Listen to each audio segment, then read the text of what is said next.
കേരളത്തില് രണ്ട് തരത്തിലുള്ള ആൾക്കാരാണുള്ളത്. ഒന്ന് ബിഗ് ബോസ് ആരാധകരും മറ്റൊന്ന് ബിഗ് ബോസ് ഹേറ്റേഴ്സും ആണ്.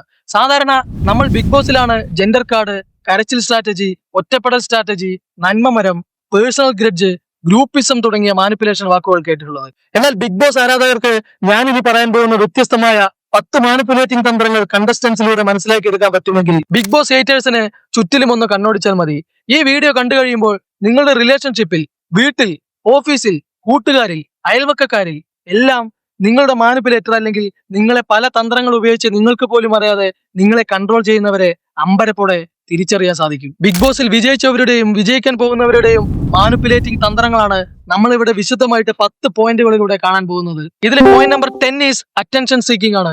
അറ്റൻഷൻ സീക്കിംഗ് എന്ന കൊടും മാനിപ്പുലേറ്റിംഗ് തന്ത്രം ഉപയോഗിച്ച് ബിഗ് ബോസ് ഷോയിൽ കയറി പറ്റിയ 2 ആളുകൾ ആരൊക്കെയാണെന്ന് നോക്കാം. ഇപ്പൊ നിങ്ങൾ ചോദിക്കും, ബിഗ് ബോസിൽ മാനിപ്പുലേറ്റിംഗ് കണ്ടിട്ടുണ്ട്, ബിഗ് ബോസിനെ തന്നെ മാനിപ്പുലേറ്റ് ചെയ്തിട്ടുണ്ട് എന്ന്.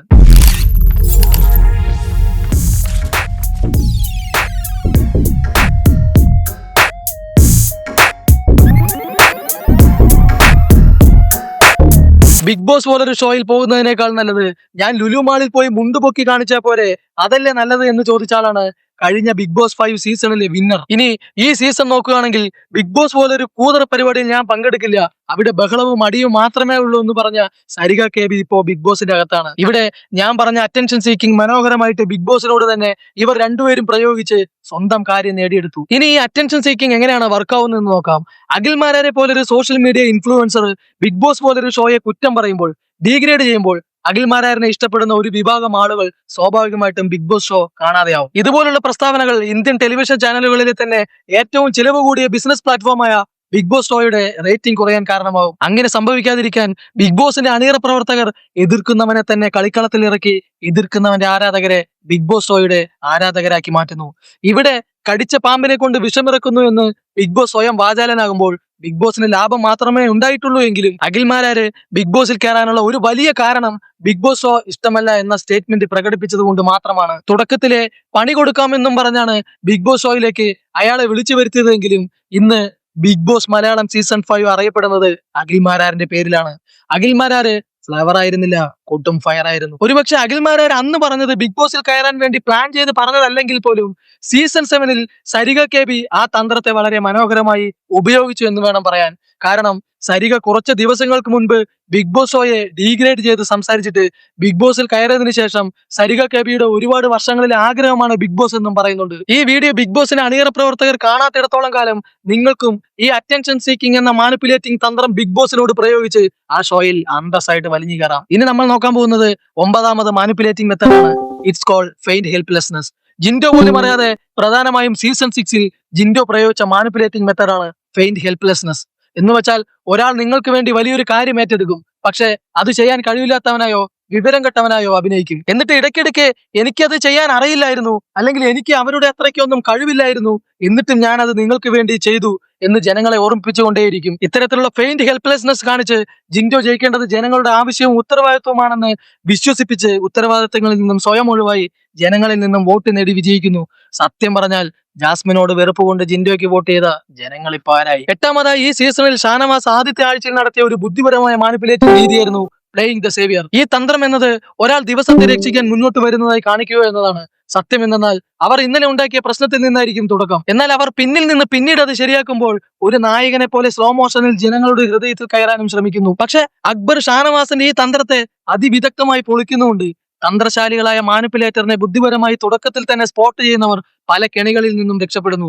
അതുകൊണ്ട് തന്നെ ടോപ്പ് 5 റണ്ണറപ്പായിട്ടോ നമുക്ക് അക്ബറിനെ ഉറപ്പായി പ്രതീക്ഷിക്കാം എന്നതിനുള്ള വലിയ സൂചനയാണിത്. ഈ ഡേറ്റും വീഡിയോ നിങ്ങൾ സേവ് ചെയ്ത് വെക്കുകയാണെങ്കിൽ ബിഗ് ബോസ് ഗ്രാൻഡ് ഫിനാലേക്ക് ശേഷം ചിലപ്പോൾ ആവശ്യം വന്നേക്കാം. 7ാമതായി നമുക്ക് ഗ്യാസ് ലൈറ്റിംഗ് മാനിപ്പുലേഷൻ എന്താണെന്ന് നോക്കാം. മലയാളത്തിലും ഹിന്ദിയിലും ഒരുപാട് പേർ ഈ മെത്തേഡ് പ്രയോഗിച്ചിട്ടുണ്ടെങ്കിലും തമിഴ് ബിഗ് ബോസ് സീസൺ 8 മുത്തുകുമരനാണ് ഈ തന്ത്രം വളരെ സ്മാർട്ടായിട്ട് കണ്ടസ്റ്റൻസിൽ പ്രയോഗിച്ച് സീസൺ 8 കപ്പും കൊണ്ടുപോയത്. നിങ്ങൾ ബിഗ് ബോസ് ഷോയിൽ പാർട്ടിസിപ്പേറ്റ് ചെയ്യാൻ ആഗ്രഹിക്കുന്ന ഒരാളാണെങ്കിൽ ഒരു പ്രാക്ടീസ് എന്ന നിലയ്ക്ക് തീർച്ചയായും തമിഴ് ബിഗ് ബോസ് സീസൺ 8 കണ്ടിരിക്കണം. കാരണം ആദ്യത്തെ എപ്പിസോഡ് മുതൽ അവസാനത്തെ എപ്പിസോഡ് വരെ വലിയ ചീത്തവിളികളോ വെറുപ്പോ വാക്കേറ്റമോ വയലൻസോ പ്രകടിപ്പിച്ച് ബോറടിപ്പിക്കാതെ ആസ് എ ഹ്യൂമൻ ബീയിങ് പരസ്പരം ബഹുമാനത്തോടെ മൈൻഡ് ഗെയിം തത്വങ്ങളിലൂടെ സ്പോർട്സ്മാൻ സ്പിരിറ്റ് മിക്സ് ചെയ്ത് കാഴ്ചക്കാർക്ക് നല്ലൊരു മെസ്സേജ് പാസ് ചെയ്ത് അവസാനിപ്പിച്ച ഒരു feel good package Tamil big boss season 8 ആയിരിക്കും. ആ സീസണിൽ പലതരത്തിലുള്ള മൈൻഡ് ഗെയിം ജനങ്ങളിലേക്ക് വളരെ എൻഗേജഡ് ആയിട്ട് മുത്തുക്കുമരൻ അവതരിപ്പിക്കാൻ സാധിച്ചത് കൊണ്ട് മാത്രമാണ് അയാൾക്ക് വിജയം നേടിയെടുക്കാൻ സാധിച്ചത്. മുത്തുക്കുമരന്റെ എൻട്രിയിൽ തന്നെ ഞാൻ ഫിക്സ് ചെയ്തതാണ് ഈ സീസണിലെ വിന്നർ മുത്തുക്കുമരൻ ആയിരിക്കുമെന്ന്. കാരണം വാക്കുകൾ കൊണ്ട് ആളുകളെ പിടിച്ചിരുത്താനും അതിവിദഗ്ധമായി മനുഷ്യന്റെ മനസ്സിനെ ഇമോഷണലി മാനിപ്പുലേറ്റ് ചെയ്ത് അയാളിലേക്ക് ആകർഷിക്കാനും സാധിക്കുമെന്ന് ഇൻട്രോയിൽ തന്നെ അയാൾ തെളിയിച്ചതാണ്. ബിഗ് ബോസിനകത്ത് കയറി അയാൾ പ്രയോഗിച്ച ഓരോ തന്ത്രങ്ങളും മുൻകൂട്ടി പ്ലാൻ ചെയ്തതല്ലെങ്കിൽ പോലും അതിനുവേണ്ടി അയാൾ പ്രാക്ടീസ് ചെയ്തിട്ടുണ്ട് എന്നുള്ളത് ഉറപ്പുള്ള കാര്യമാണ്. പ്രാക്ടീസ് മേക്സ് മാൻ പെർഫെക്റ്റ് എന്നാണല്ലോ. അയാൾ ടിവിയിലെ ഒരു സംവാദ ഷോ വിന്നർ കൂടി ആയതുകൊണ്ട് അയാളുടെ എക്സ്പീരിയൻസും ഷോയിൽ വിജയിക്കാൻ വലിയൊരു ഘടകമായി മാറിയിട്ടുണ്ട്.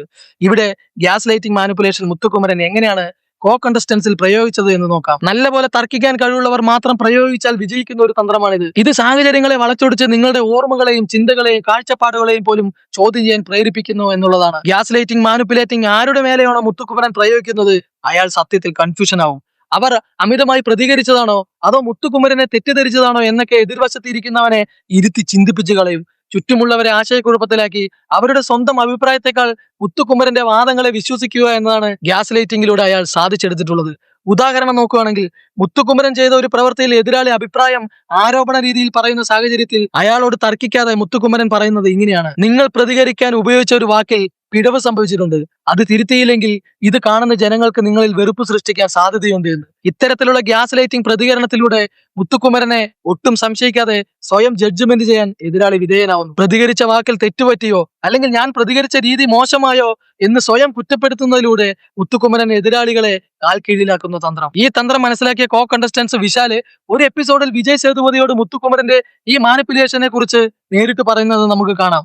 അതുകൊണ്ട് തന്നെ ആ സീസണിലെ സെക്കൻഡ് വിന്നർ വിശാലായിരുന്നു. ഞാൻ മുന്നേ പറഞ്ഞതുപോലെ വളരെ സ്മാർട്ടാണെന്ന് സ്വയം കരുതി മാനിപ്പുലേറ്റ് ചെയ്യുന്ന ആളുകളെ സ്പോട്ടിൽ തിരിച്ചറിയാൻ സാധിക്കുന്നയാൾക്ക് ഇത്തരം ചതികളിൽ വീഴാതെ പിടിച്ചു നിൽക്കാൻ സാധിക്കുന്നു. ആറാമതായി വൾണറബിൾ കാർഡ് കളിക്കുക എന്നതാണ്. ഇതൊരു മാനിപ്പുലേഷൻ ആയിട്ട് കണക്കാക്കപ്പെടുന്നില്ല എങ്കിലും ഈ വൾണറബിൾ കാർഡിൽ ഇരകളാവുന്ന ആളുകളുടെ ഗെയിമിനെയും ഫോക്കസിനെയും ഡിസ്ട്രാക്ട് ചെയ്യുന്നുണ്ട് എന്നുള്ളത് ഓരോ ഗെയിമേഴ്സും മനസ്സിലാക്കേണ്ടിയിരിക്കുന്നു. ഉദാഹരണത്തിന് വൾണറബിൾ എന്നാൽ ദുർബലൻ എന്നാണ് അർത്ഥം.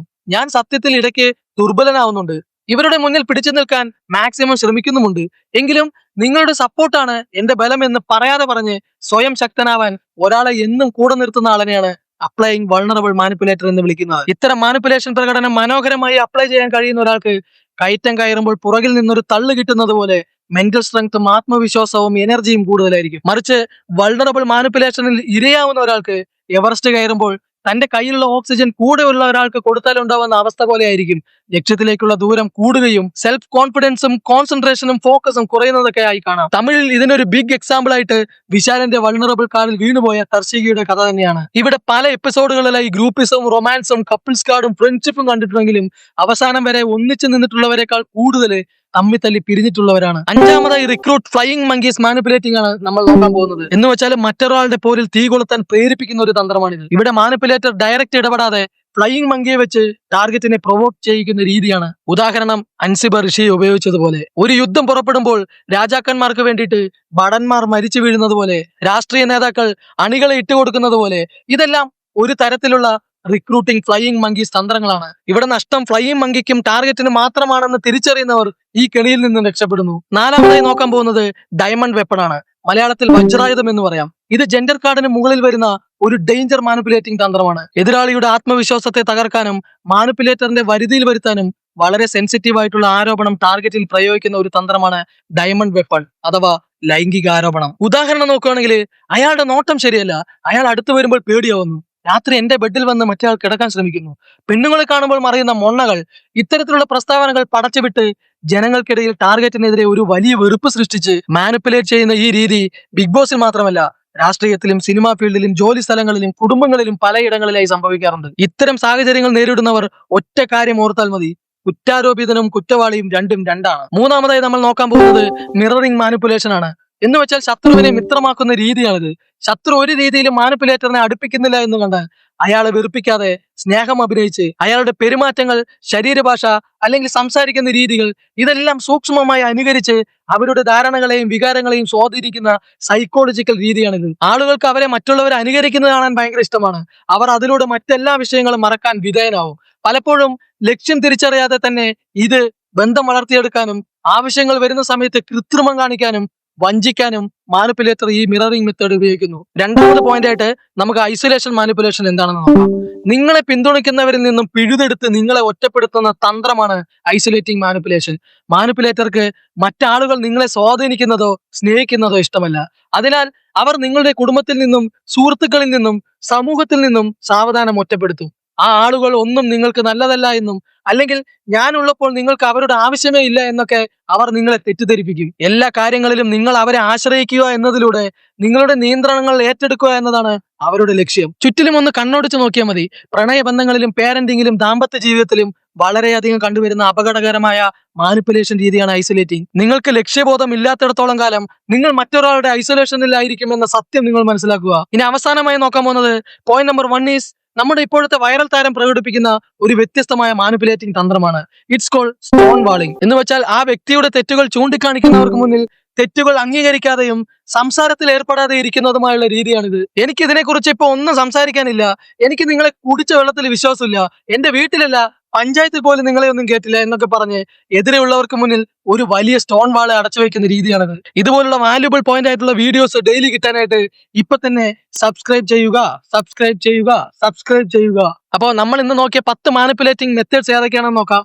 Attention seeking, feigned helplessness, playing the Xavier, gas lighting manipulation, vulnerable card, recruit flying monkeys, diamond weapons, mirroring manipulating, isolating, stone walling. ഈ വീഡിയോയിലൂടെ നമ്മൾ അറിഞ്ഞത് 10 ടൈപ്സ് ഓഫ് മാനിപ്പുലേഷൻ മെത്തേഡ്സ് ആണെങ്കിൽ അടുത്ത video how to attract peoples എന്ന valuable points ആയിരിക്കും. ആ വീഡിയോയ്ക്കായി ഇവിടെ ക്ലിക്ക് ചെയ്യാം. വീഡിയോ ഇഷ്ടമായാൽ കമന്റ് ബോക്സിൽ അഭിപ്രായങ്ങൾ അറിയിക്കുക. നന്ദി, നമസ്കാരം.